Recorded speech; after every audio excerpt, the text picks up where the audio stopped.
Good afternoon, Professor.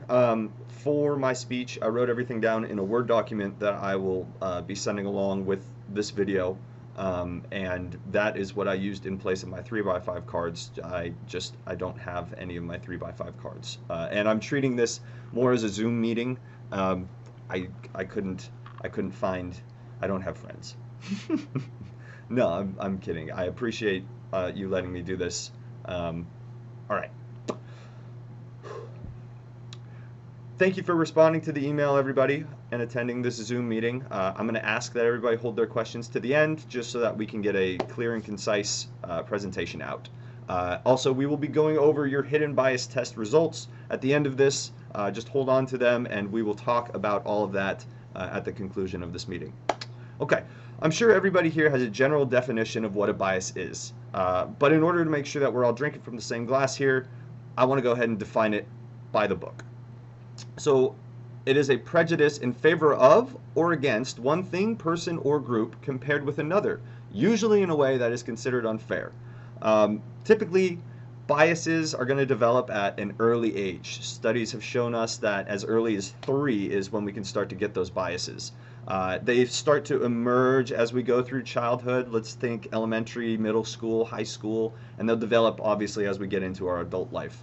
And this all kind of depends on who you have in that really close circle. Those societal norms and everything are going to really help influence biases, both positive and negative. And for the duration of this speech, I'll be focusing on the negative aspects of biases. Biases are going to, we can view them as categorizing people. You group these people based off of their individual characteristics, group characteristics, or the way, like I had said, society has taught us to view XYZ.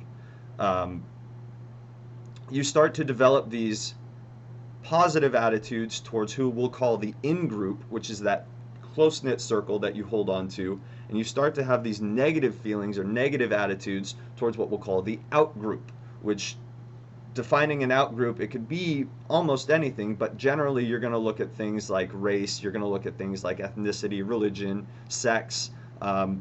You start to develop these negative feelings towards those out-groups. So where do we get taught this? Where does this all come from?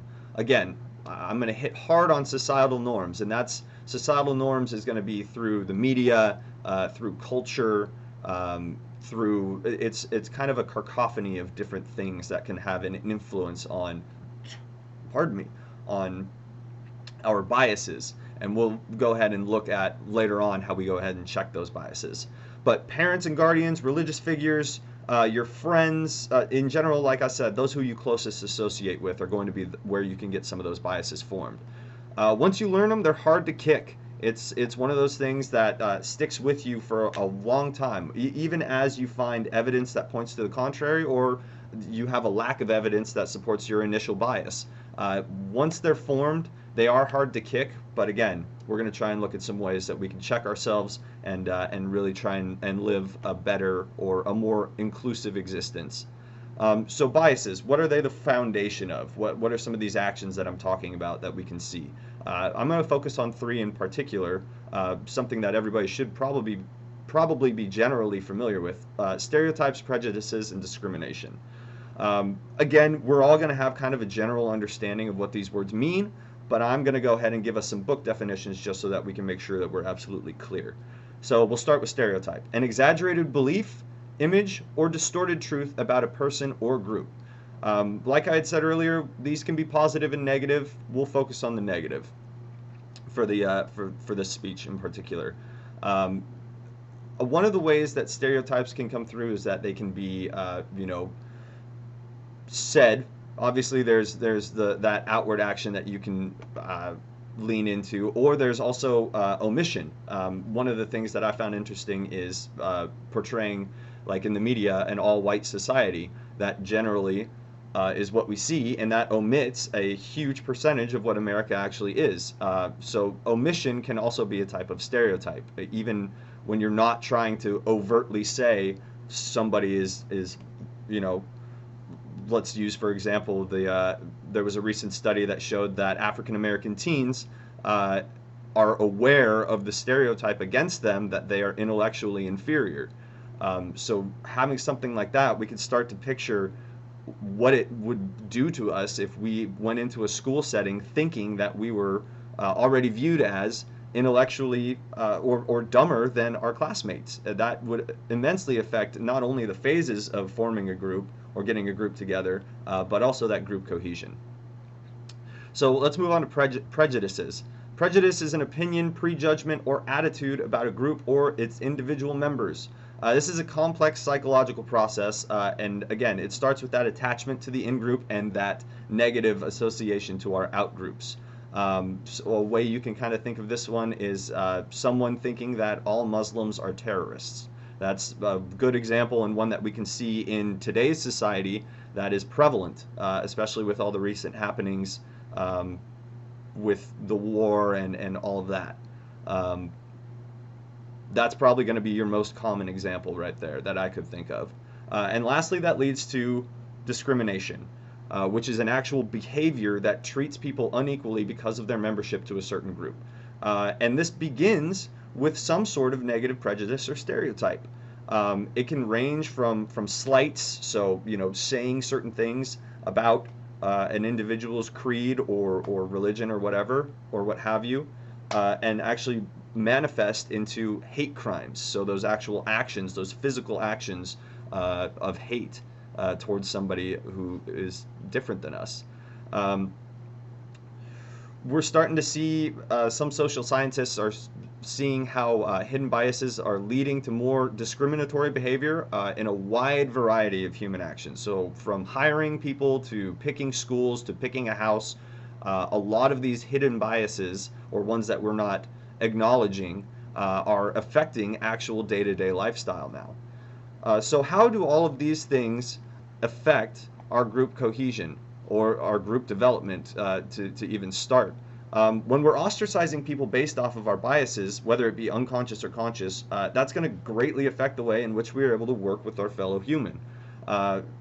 This company in particular has dealings not only all across the United States, but across the world. The music industry is immensely diverse. All different creeds, colors, backgrounds, you name it, and the industry will have it. So having an understanding of unconscious bias can lead us to develop those stronger bonds, which is what we're looking for ultimately, especially at this company. Some of those phases, that forming, storming, norming that we had talked about in earlier meetings, those are those key phases of group development that probably would be the most adversely affected by different stereotypes, prejudices, and ultimately discrimination. If you're keeping people out of your group for certain reasons, you're not getting access to that different way of thinking, which could ultimately lead to a better product, lead to a better understanding. It can lead to a number of positive outcomes. And so with that exclusion, we're not tapping into our fullest potential. And that's what we're trying to do. So how do we test ourselves on this? How do we find out if we ourselves have any of these biases? Well, be inclusive is the first one. You want to work with members from all different, like I said, all different walks of life. You want to work with those people to get those differing opinions, to get those differing understandings. It just makes our group more inclusive, and at that point, higher functioning, in my opinion. We get a sense that we're a part of a greater community at that point if we start to include everybody, and that's ultimately one that would consist of members who have varying skills and are all able to contribute in some way. Another way that we can test ourselves is look inward.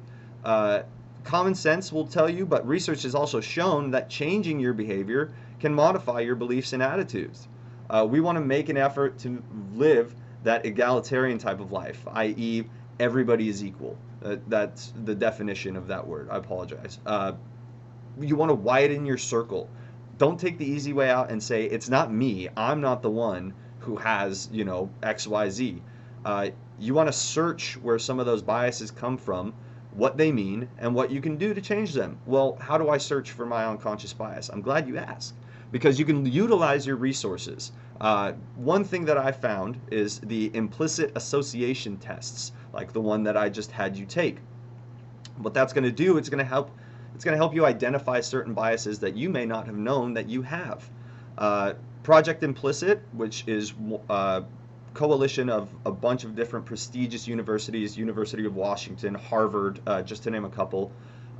They offer a multitude of tests, similar to the one that I just had you guys take, the hidden bias test. Um, Taking these tests, identifying everything within ourselves, being inclusive, these are all some of those things that will help us not only to identify if we had any sort of hidden biases, but address them and move on from them. And that's ultimately the thing that we want to do, is we want to live a more inclusive life, we want to be a more inclusive company, we want to have a more inclusive world. And the music industry is definitely going to be leading that charge, and this company being a part of it, we want to be at the forefront. So that's going to conclude my portion of the meeting. I appreciate everybody's attention during this call. I understand Zoom meetings, I'd rather be doing this in person, but I hope that you were able to take a few things away, mostly in what biases are and how we can address them. If anybody has any questions, I'm going to go ahead and answer them at this time. Nope. All right. Well, thank you everybody for coming, and that will conclude our meeting for today. Thanks, everyone.